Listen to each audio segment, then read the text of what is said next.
sa Batista, ni Martin. Bakit po kaya natin sineselebrate ang Pasko? Pwede namang hindi, pwede namang ibang araw, di ba? Kaya, sana kausap ko po, kung naalala niyo po yung aksidente nung nakaraan, sunod-sunod, bago yata mag-December yun, sabi niya, magpapasko kasi. Nagulat ako, sama naman ang Pasko mo, aksidente, di ba?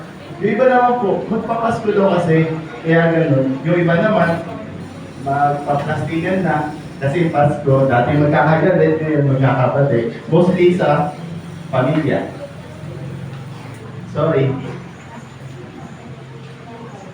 Mostly sa mga wasak at hindi po pamilya, di ba? Sa mga magkakagalit, sa mga tita dito, magpapatid dahil Pasko. Pagkatapos ng Pasko, di ba po? Kasi nasa mundo tayo eh. Hindi may iwasan yung gano'n. Ano pa? Dahil Pasko, kailangan ng regalo. Asan na si Ninong? Asan na si Nina? Diba?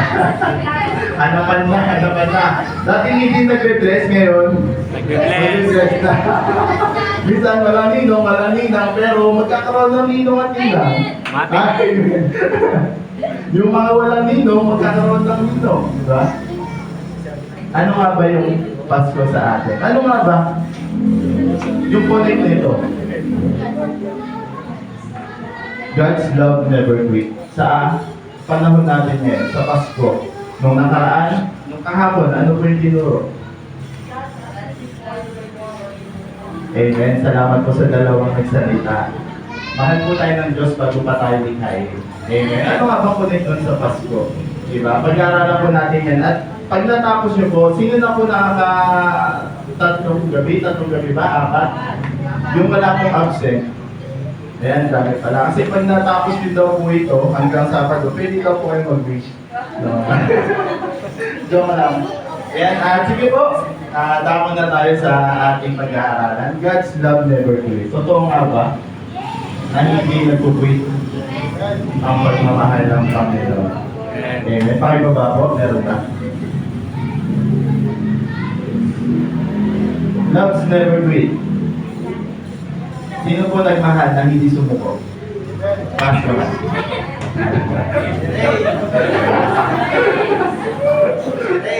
Siguro pag nalaman, susuko na.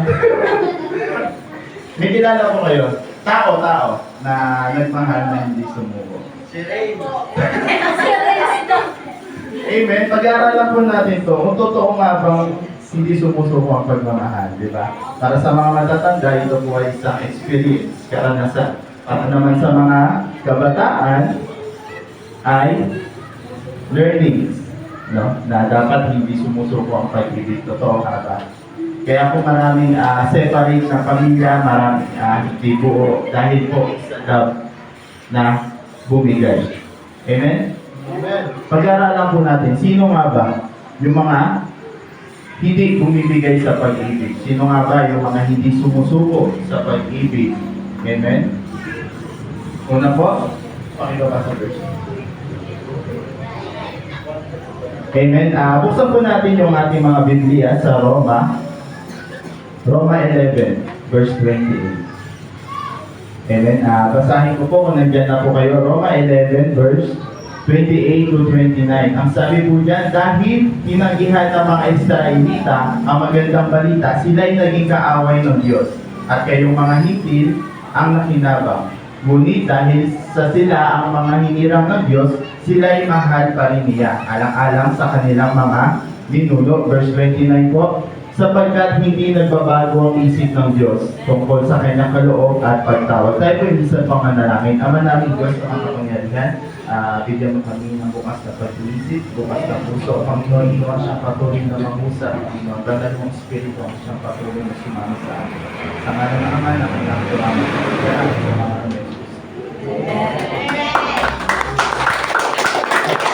Amen. Sabi po dyan, love never quit.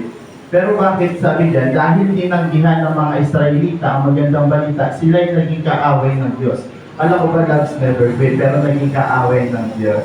Amen. Marami pong dahilan kung bakit dapat iwanan ng Diyos ang Israelites, bansang Israel.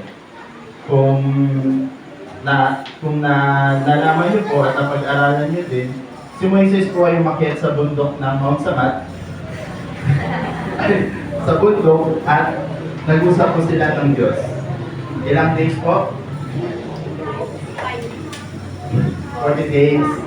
At sabi po nila, sabi ng mga Israelita na kasama ni Moises, kasi po nilabas po niya sa Egypt, yung Israelites, at nasa desierto na po sila. At umakyat po siya ng bundok at matagal na po. Sabi po ng mga Israelita, kakapatay na si Moises, igawa ko na kami ng Diyos dahil sa sambahin namin. Sabi niya po kay Aaron. Kahit naman po ayaw ni Aaron na gumawa ng Diyos-Diyosan, wala po siyang nagawa. Dahil buong lipi po ng Israel yun, marami po sila, sumunod po siya sa gusto ng mga Israelita. At sinamba po nila yung guyang ginto para siyang huhugis baka o kalabaw na purong ginto. Yun po yung sinamba nila. At pagbaba po ni Moises, dahil nga kinausap niya lang yung Panginoon, pagbaba po niya, nakita niya po na sumasamba na sa Diyos-Diyosan yung mga kababayan niya. Kaya yun po isang dahilan din kung bakit na dapat na iwan ng Diyos yung bansang Israel. Pero hindi niya pa rin ginawa magpasa hanggang ngayon. At marami pa pong bagay. Minsan po, ano pa bang ginawa ng mga Israel? Nagrereklamo po sila dahil sa pagkain na nakakain nila. Ang pagkain po nila, binibigay lang ng Diyos, yung mana, tinatawag po nilang mana, at kukunin lamang po nila yun. Umaga, kukunin nila, tapos hindi po sila pwede magsobra ng kuha dahil nabubulok. Dapat po kinabukasan, kukuha din sila. At yun po, paulit-ulit po silang ginagawa at nagreklamo po sila sa Lord. Marami pong dahilan, di ba? At pagkatapos po nun, dahil nga po hindi nakasunod yung mga Israelita sa bilin ng Diyos, at itinakwil po sila ng Diyos. Pinabayaan po sila, nalupig po sila ng maraming bansa at pinahirapan. Kaya po ang sunod dyan, at kayong mga hindi ang nakinabang. Amen. Tayo po yun, mga hindi. Dahil po sa hindi na sumunod yung bansang Israel sa Diyos, tayo naman po mga hindi ang nakinabang. Dahil po sinabi dyan na si Apostol Pablo po yung nagdala ng magandang balita sa atin. Una po sa Turkey, sa Minor Asia, at papunta na po dito sa atin. At kumalat na po. Yan po yung tinuro niya. At ngunit dahil sa sila ang hirang ng Diyos, sila ay mahal pa rin niya, alang-alang sa kanyang mga ninuno. Sino nga ba mga ninuno na to na pinamakuan ng Diyos para hindi masira yung kanyang pagmamahal? Ito po sila Abraham, Isaac, at Jacob. Yun po, sila po yung mga pinangakuan ng Diyos na pagpapalain ang kanilang mga lipi. Kaya po magpahanggang sa ngayon ay pinagpapala po sila. Si Isaac po is anak ni Abraham. Amen po. Yun po, at sabi po dyan, kailan? Why? Bakit nga ba hindi sumuko? Why? When? Where? How? At papaano po hindi sumusuko ang pag-ibig ng Diyos sa atin? At ngayon po pag-aaralan natin itong Jesus na to. Ayan po. Yung Jesus na to na isinilang kailangang mamatay. Sa siyang Diyos na kailangang mamatay dahil po tao ang nagkasala at tao din po kailangan magbayad ng kasalanan. Amen? Kaya si Adan po ay nagkasala, sumuway po siya sa Diyos, at hindi po, at kumalat po yun hanggang sa saling lahi, hanggang sa ngayon. Kaya po at ibinigay po ng Diyos Ama, ang Diyos Anak, para sa atin. Ang pangalan po niya ay Jesus, ang sineselebrate natin ngayon, ang kanyang kapanganakan. Bakit nga po? At bakit, saan, at papaanong paraan tayo dapat maligtas sa pamamagitan ni Kristo? Yan. Amen. Ayan po yung si Jesus po ang hindi ang hindi nag-quit sa pag-ibig natin at saan po sa krus ng Kalbaryo siya hindi sumuko. Kahit na pinanalangin po niya sa Diyos Ama na naalisin yung kopa ng pag-ihirap, eh hindi po siya sumuko doon. Hindi po nahinto yung pagsunod niya sa Diyos Ama, pagkos nagpatuloy po yun. Amen? At papaano at bakit naman?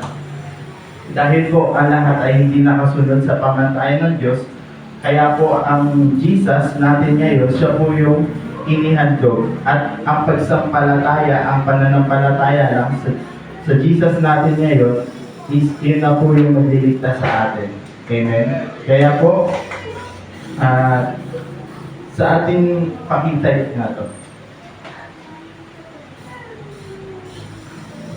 no matter what, ano man po yung nangyari sa atin, kung sino man tayo, no matter when, no matter how, Jesus loved us. Amen? Amen. Ano man po yung nangyari sa buhay natin, ano man po naging sitwasyon ng buhay natin nung nakaraan, hindi po yun importante sa Panginoon. Dahil mahal ka pa rin niya. Ano man po yung kalagayan mo ngayon, mahal ka pa rin ng Diyos. Kung saan ka lumaki, mahal ka pa rin ng Diyos. At kung papaano ka nabubuhay, mahal ka pa rin ng Diyos. Amen? Kaya yun po na yung pinag-aaralan natin na God's love never quit. Na kahit na maraming dahilan at maraming pwede, is hindi pa rin bumitaw yung Panginoon. Amen? Yun po, magandang gabi sa bawat isa. God bless us all po.